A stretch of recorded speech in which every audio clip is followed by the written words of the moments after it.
దేవుని వెంబడిస్తున్న ఎలీషాకి అవమానాలు వచ్చాయి. గురువుని వెంబడిస్తున్న ఎలీషాకి అవమానాలు వచ్చాయి, నిందలు వచ్చాయి.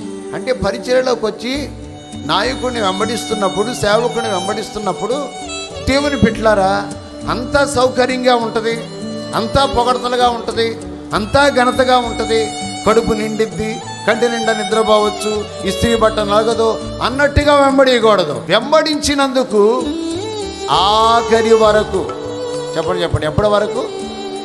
ఏలియా పరమునకు వెళ్ళే వరకు అంటి వెంబడించాడు, గరుకురాళ్ళలో నడిచాడు. దేవుని అవమానాలు పడ్డాడు, నిందలు పడ్డాడు.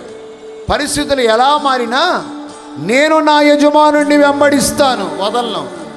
ఆఖరికి ఏమని తెలుసా? తుప్పడబడింది, 2 పాళ్ళ ఆత్మ వచ్చింది. ఏలియా కంటే ఎలీషా రెట్టింపు సేవ చేశాడు.